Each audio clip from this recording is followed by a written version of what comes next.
Welcome everybody to the third episode of Darbuka class. I hope you guys had a good time practicing with the first and second episodes that we had, which were the basic of Darbuka and also the basic rhythms. So if you've already enjoyed playing those, already got a hang of those and been practicing that, their next step is to learn how to play the slap.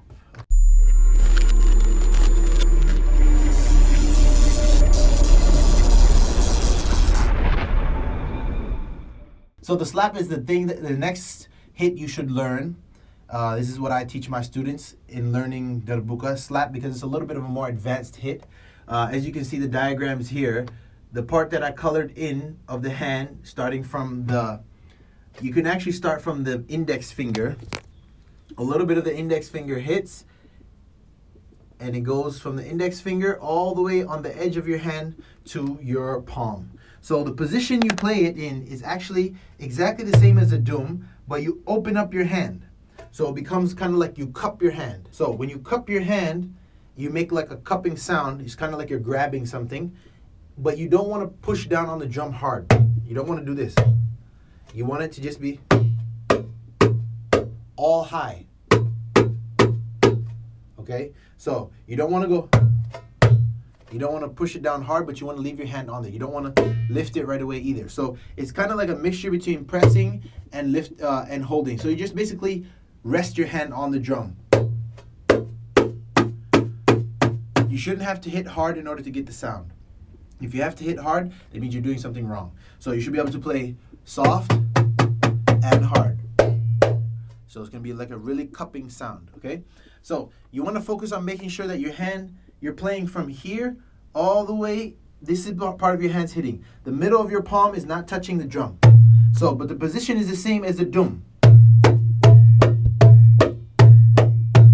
It's like a cupping doom, and you leave your hand on there. You mute the sound by leaving your hand on the drum like this. Same thing goes for your left hand, even though we don't usually use the left hand for slapping because it is kind of hard to lift your hand this far while you're playing. It's not very convenient. So most of the time, the slap is dominant on the right hand. So you're mostly going to be playing slap with your right hand. So because we learned our other beats, for example, in the last episode, we learned the basic Maksum, Saidi, Ayub, Malfuf, and what's the last one? Malfuf, Baladi.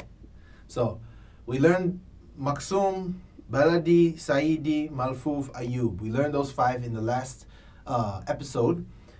This is why we can change all the big T's that we had in there because we had D, T, dot, T, for example.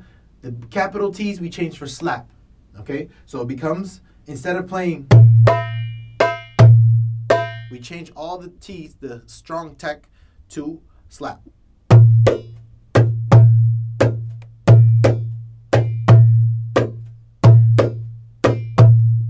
Okay, so what we're going to do basically with the slap, the function is that anytime you have an accented tek or accented tak, you want to exchange that for a slap. Okay, whatever the beat may be. If it's malfu, for example, change it.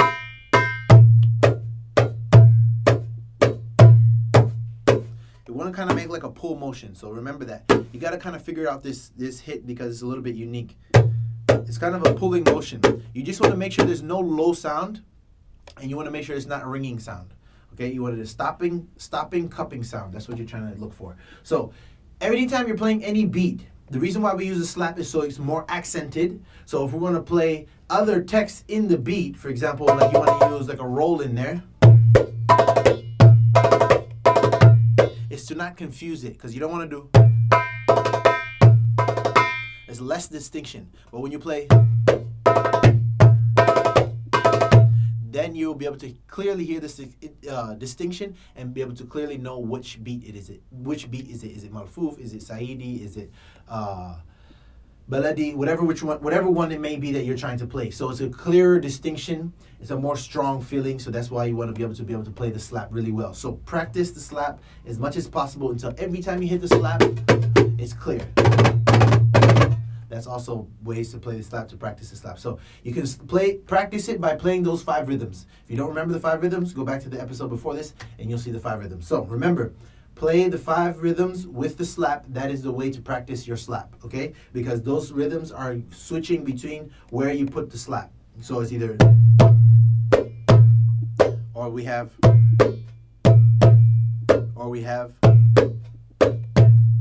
okay? So they're switching back and forth, which is going to cause you to have to practice the transition between doom, slap, and make sure there's a clear distinction between doom and slap. You do not want them to sound similar, okay?